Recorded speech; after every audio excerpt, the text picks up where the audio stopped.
Pathian pole thu thiang lim ilo ngai thangu san sin tha mathai bung som ni pathum sang som pakhat le som pani in jing ro pui ber chin rong bol tom jok turani tu po in ngai lo piang an tlomanga tu po in ngai tloma piang choi mo in an omang kan thu pui in nga na san sin tha marka siap bung khat tang kan siaranga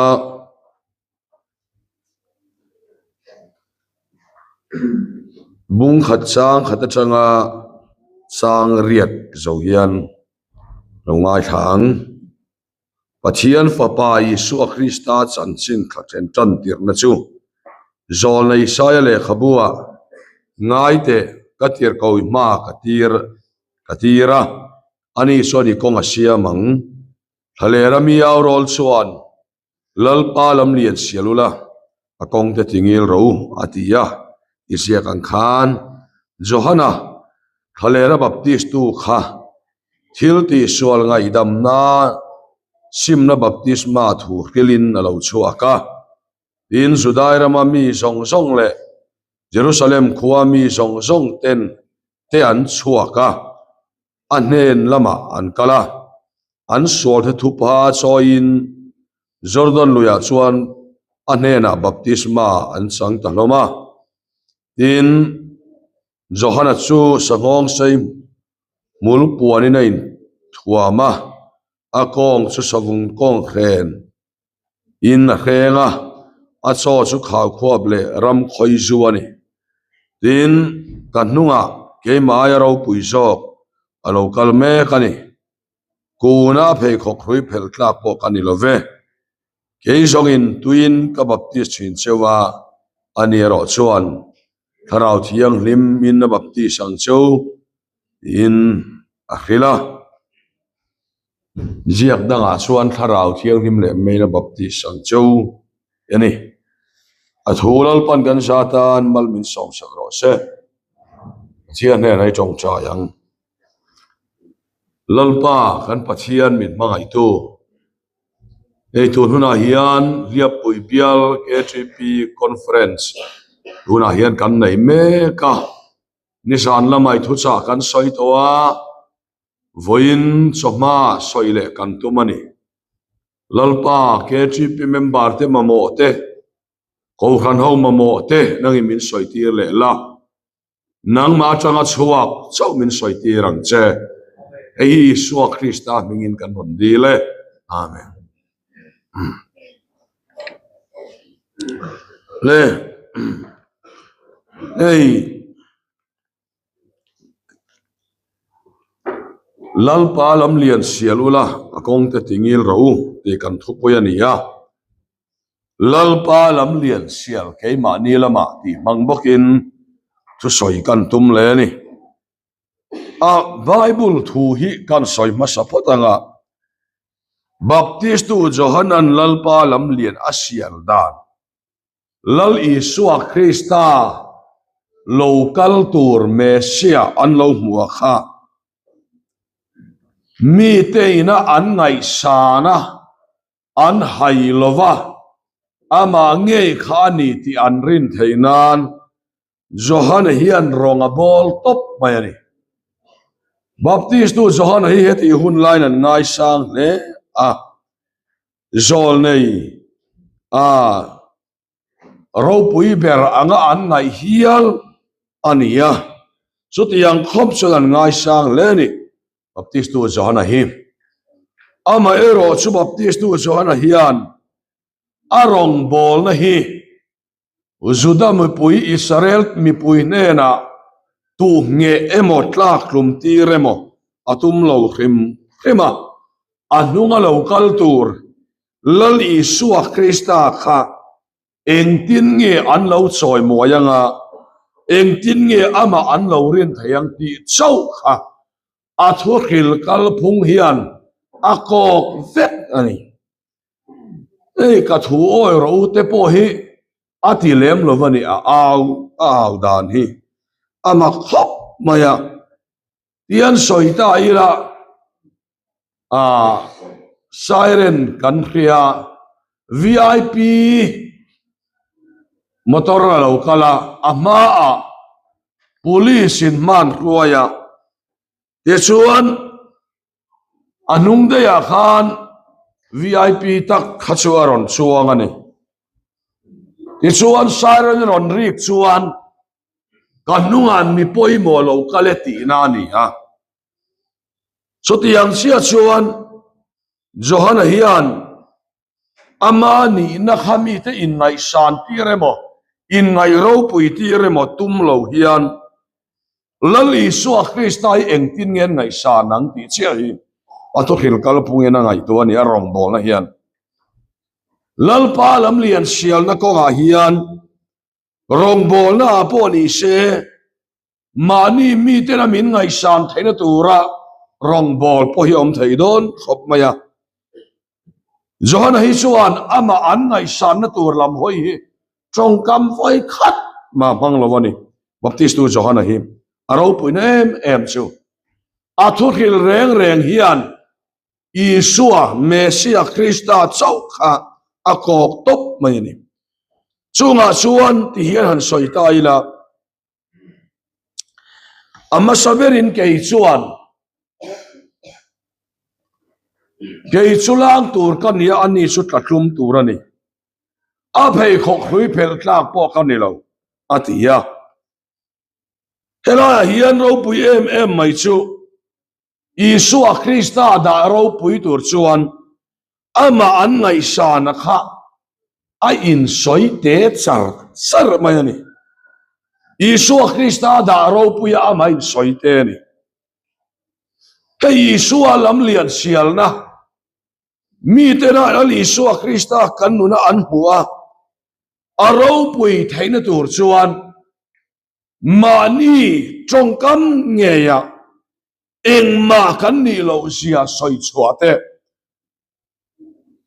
midang da ro pui te hi lalpa lam sial na ko ngani ti pathian thui min ko mo ni elaya hian midam takhisu lali suwa ro pui na puang chuak tur khan keima ni lam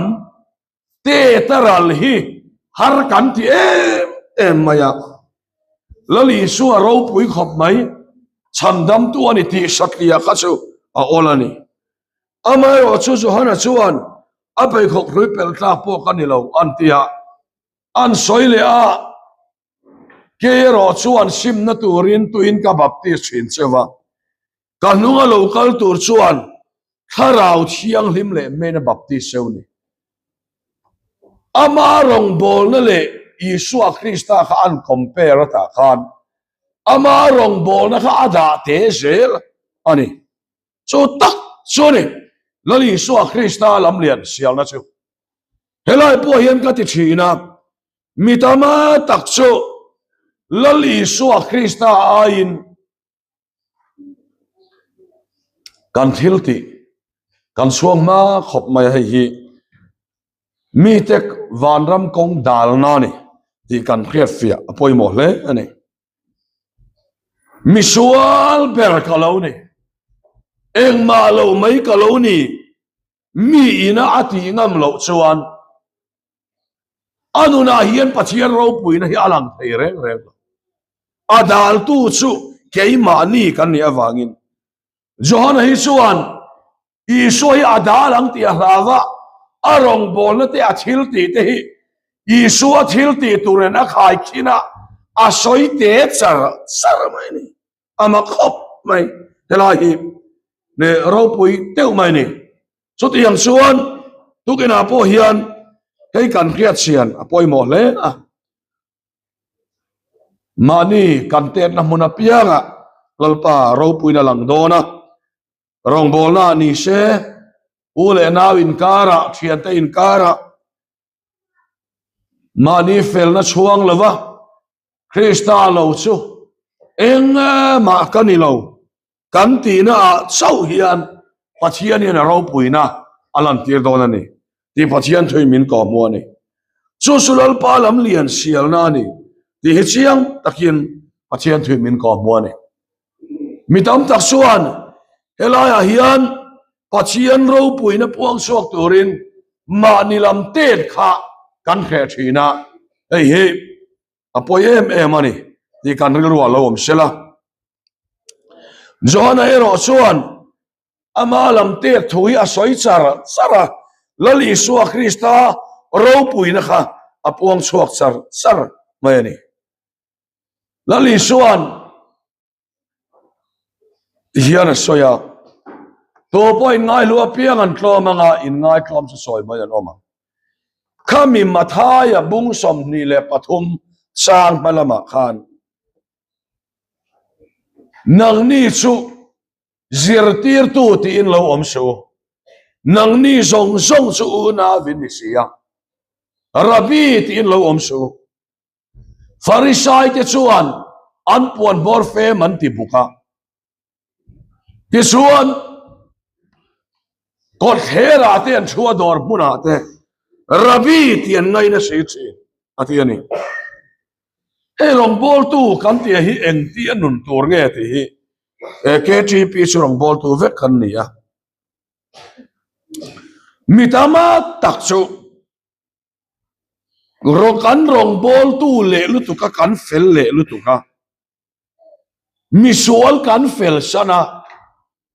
mi hazok te kan fel sana kan kom ngei zong po kan rong bol pui te ba le kan chian cha te ba kan kom tak lova mi dang ten pathian mo theina turin kan tengam lovani lalpa lam lian kan sial nge kan rong bol na lam lian hi kan sial ti hi ngai tu thamo mani hian kan kal selanga kan thleng sang so zelanga rong bol na sa kam mi malian fak ka ho viau the ka thleng sang viau the ama ero chu lali suwa kal na tura mi dang ten lalpa an mu theina tur khan keima hi kalen tul chuan keima ka ter lo chuan keima achang lovin mi ten lalpa teran budon silova rong bol tu lian tak KGP huai tu emani amo rong bol tu misual te poina an biak chat ngam lo kan niang ti lo om le ni baptist tu Johana ve thung ero chu ke chua phei khok hrui phel tla po kan ni lo rong bol tu ang hena in da lo rim Mesia lo kala phei khok hrui phel tla po kan ni lo ke baptist te chumo sim na tura tu hi baptist ma chamania ani su lo khan chon thara thinim le maina baptist no lani sutiang suan lalpa kan rong bol ve nei su thara thiang lim tel lo suan enga ma ani tak lo chawang suan lalpa nang ba lo suan eng ma kan ti thei lo tia kan tet ngam na kan rong bol hi num do lani ei boina kan ngai tu chena poi mo le maya ei kan soi zau le khetanga tun lai khovela hian rong bol na hi hetia san zel hi mo kan tia tharau lam nun san zel amara su kan tak salam ero su mitete misual te pol pha ka tet na hilal pa lam lian sial na ni so kan ngai tu asian apoi mo le maya kan soi zau le nga ei lia pui lam te le zo kho lam ting tlang lam te chuan in ka khel che lova kho pui lama chuan western culture deu ron la lut ministry rang ading cheu to wa chu ministry te chuan rong an han bol hian mi ten pathian mo na tur ni om tak hian thei topin an beya an beina sa le ni chu ho chu karilu hena thik ang reng khop maya KGP in khom na te kal lova ko han ho bel lova khat yang rong bol na Sunday fellowship ti vela te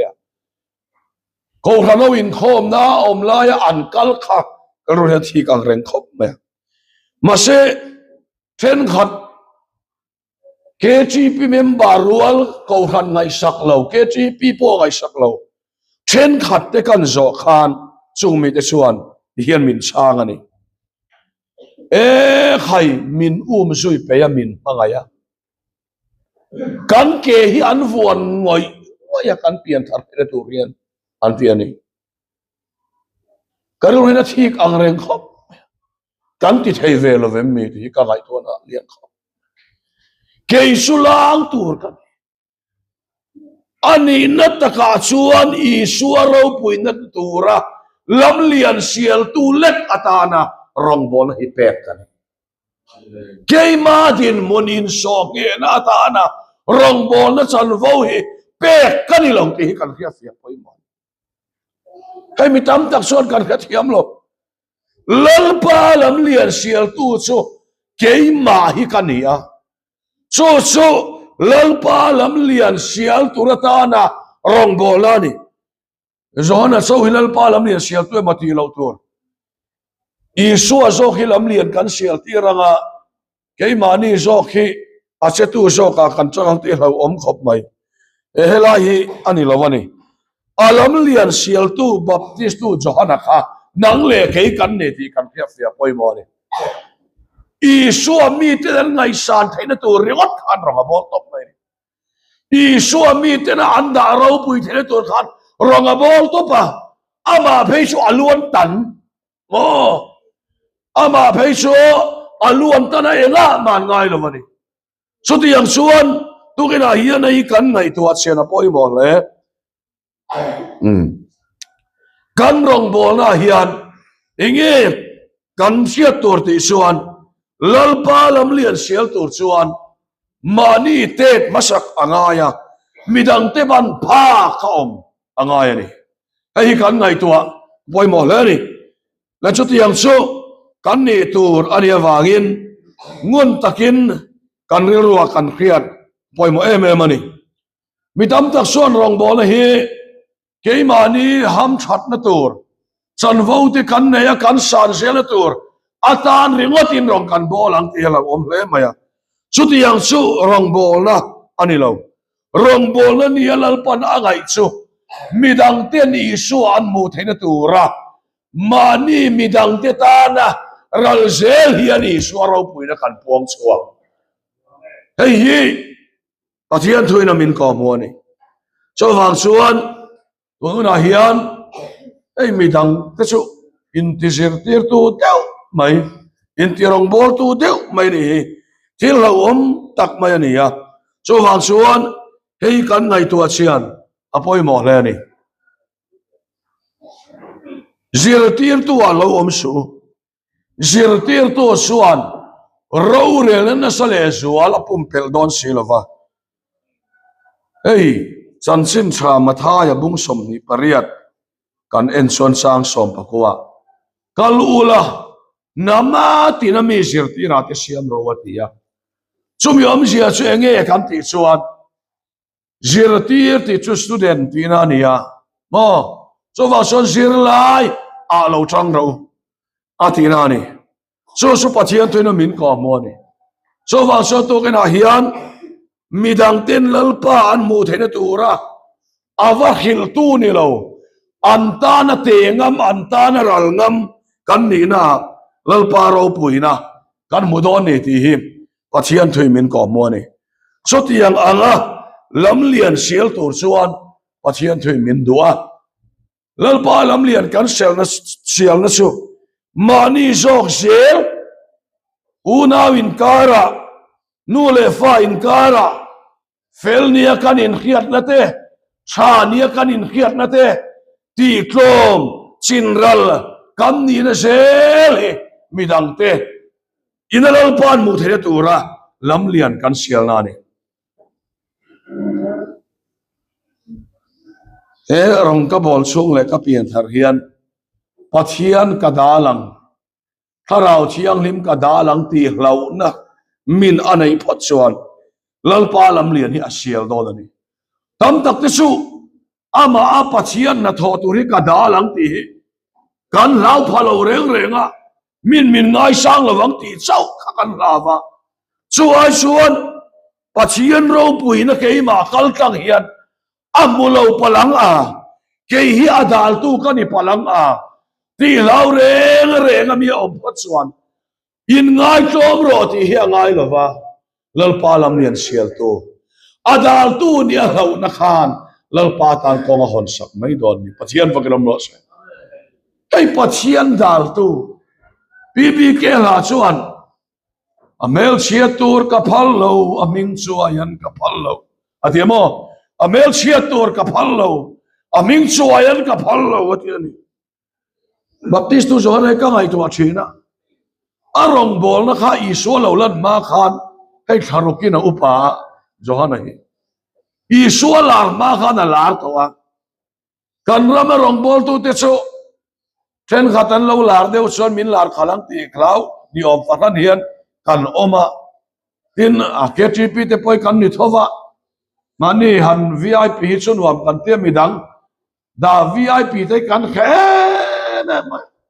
hey midang aya vate thi kan khe me mai chuti yang chu ani baptist tu zon ai chuan mesia local tu rahim yang ngai sang la wak ya tau moi ama kha ro pui to te lul nen khan a phei khok thui phel tlak po kan ni lo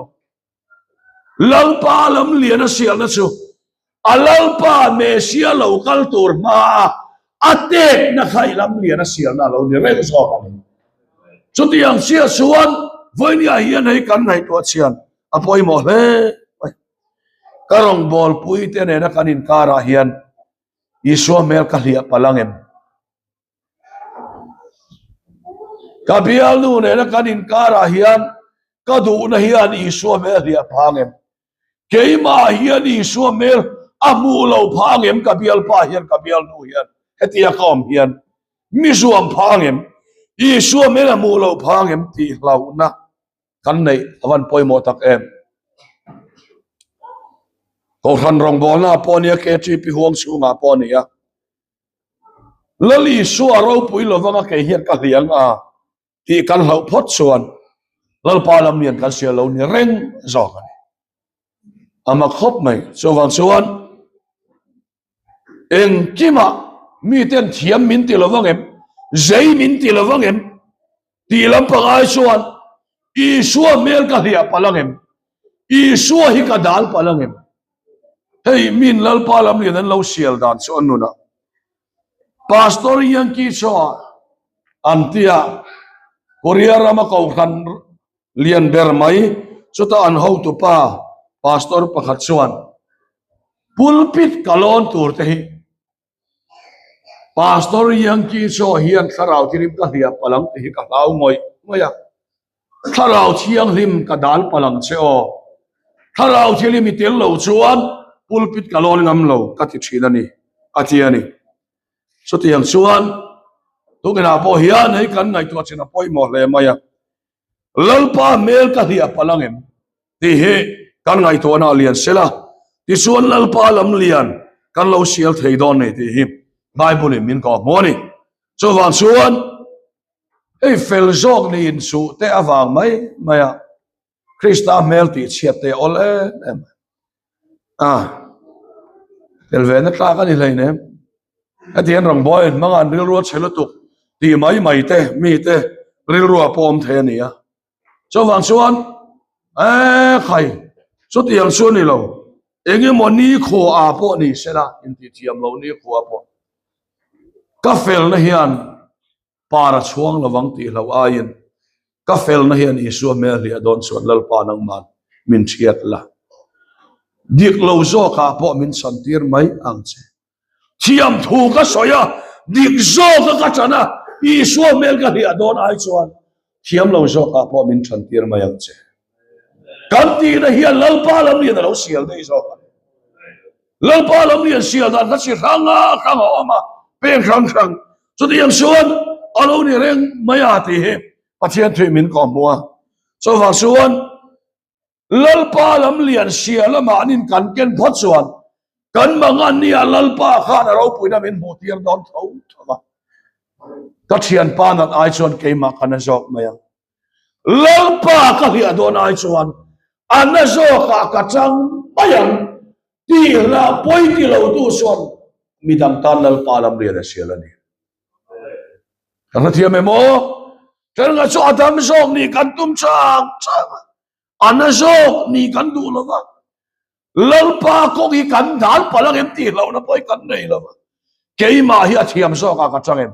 keima hi ding zo ka chang em ti riot kan moi to fo chen chutiang suni lo ti hi kan ngai to chen poi mo a so wang suan lalpa aro puina tu rani don suan keima hi ana ding zo po ni la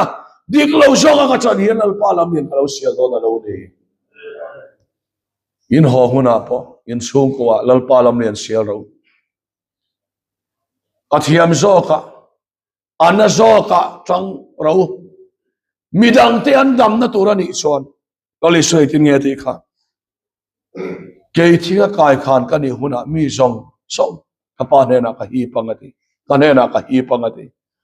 thia khai kan ani huna mani khai kan kan ni na huna se lal palam ne kan lo siala mi zong zong pathian ne na kan lo hip thei alo ni chau ani ti pathian thrimin ka mo ni so wang chuan tu kina hian hei hi kan ngai tu ana lo om sela lal palam lian sel tu hian ka ngai tu ana hian eng hinge kan ngai tu mi tin lal pa an mo na tu karong bo na het karo puina tu ra I so mel ka li alovem ti so hi ngai to ila so tiang anga kan ti ani phot chuan eng tin nge ti kha so tiang anga mani dam na song lo rong bol pui de dam na tur songa lalpa kal tang theina tura ama lalpa lam lian siala mani na zo po poi ti lo tu te he na son lalpa da ro pui na he puang chuak do na chuta soi chu enge ti chuan thale kan mang an na hi amang an na chiar ve anga kan nat na hi anat na chiar ve to anga mani dam kan du ami dang nat poi kan ti lo chuan manin kan na nga kan tur tlok tlok anga midang dam na tura kan nat na ve thu ga ro chuan thale ra khan ka puwa chewa imang an na ka mang ang ve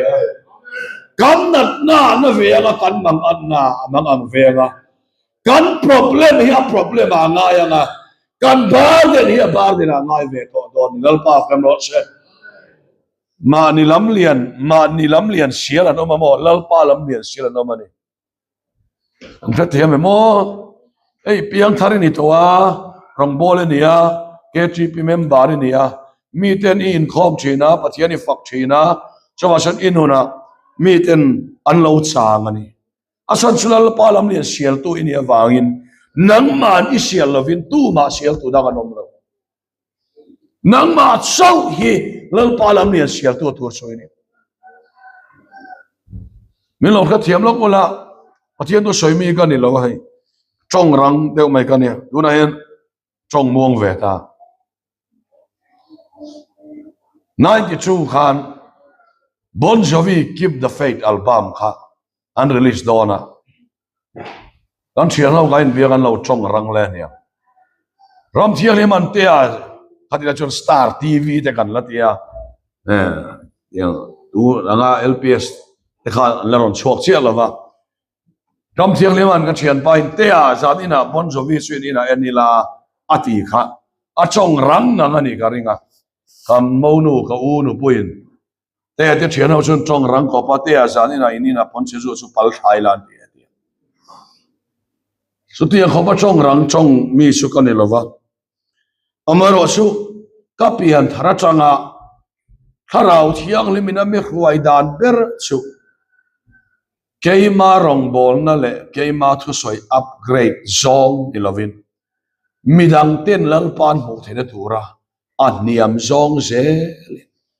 midang te dab na tura na zok ni po poi ti lo zel he tharau thiang ni me min khuai na midang te ta na lal pa lam lian ka sial ve na alo ne hi pathian thui min ko kwa so wang suan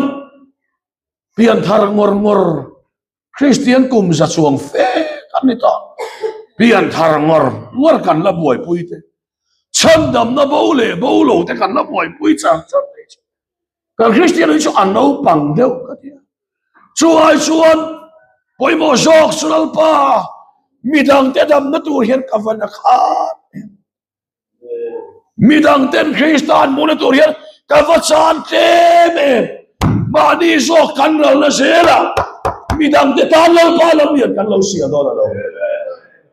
so wang son ke ni KGP te tu na hian ko ro kharau ni rang kharau ra te ra sang lavania kita suan or ban ngai su ti sarania kharau ra hi su niam te ania aniam apia nga arabu kumai ni niam te a misual te poinan lo phak lek ani imang ang te poinan lo phak lek ani so wang suan ko ro hian pathian thu inamin ko muang hian lalpa lam lian sialin midang ten lalpan mu thainan koro baptist tu sohanan ama ain soite chara isu soiro pui sarang hian isu ro pui na tur hian mani in soite ngam ila mani ral ngam ila lalpa lam lian kan lo sial mai don so pathian thu ani so wang suan pathian thu inamin ko mu kan kia fia thainan lalpa kalam lian che kalau silani ilam lian kalau sil lo min ngai da mang che loi ngai to wang ila mani nom na tu ringot mani lim na tu ringot kanu ina afapa hian isua omani ti akhia theina tu lam lian sil tu yala mani kanom na tu le kalim na tu ringota lam lian sil tu kan isuan rong bol tu ni kala sim lo rong bol tu dik tak suan ama lam lian asil la walal pa lam lian asil so ka so wang suan voi ni chang hian ke ni KGP member te mani lam lian sil hi top ko ila midang te dam nan mani na ila midang te lim nan mani pen suak ila midang te san nan mani irang selang do so ti huna meu suan lal pain kan na hi kan na thon don lo wa kan san hian kan san thon don lo thalera khan in mang an na khamang an ve kapua chewani kan nat nahi kan nat na chiaranga anat na chiaranga kan chung ko buai nahi a chung ko buai na lal para chiar to do ni so ti to chuan voi ni a hian karo lal pa lam lian isialang u ka som du seu cho mani in upgrade na tu ratana mani lam lian sial tu ni kha voi ni sang hian ban sanila lal pa ro pu na tu ra mani in da te ya lal pa lam lian sial tu a i chang tharang u a thu kan soite lal pan kan satan mal mi som sak ro se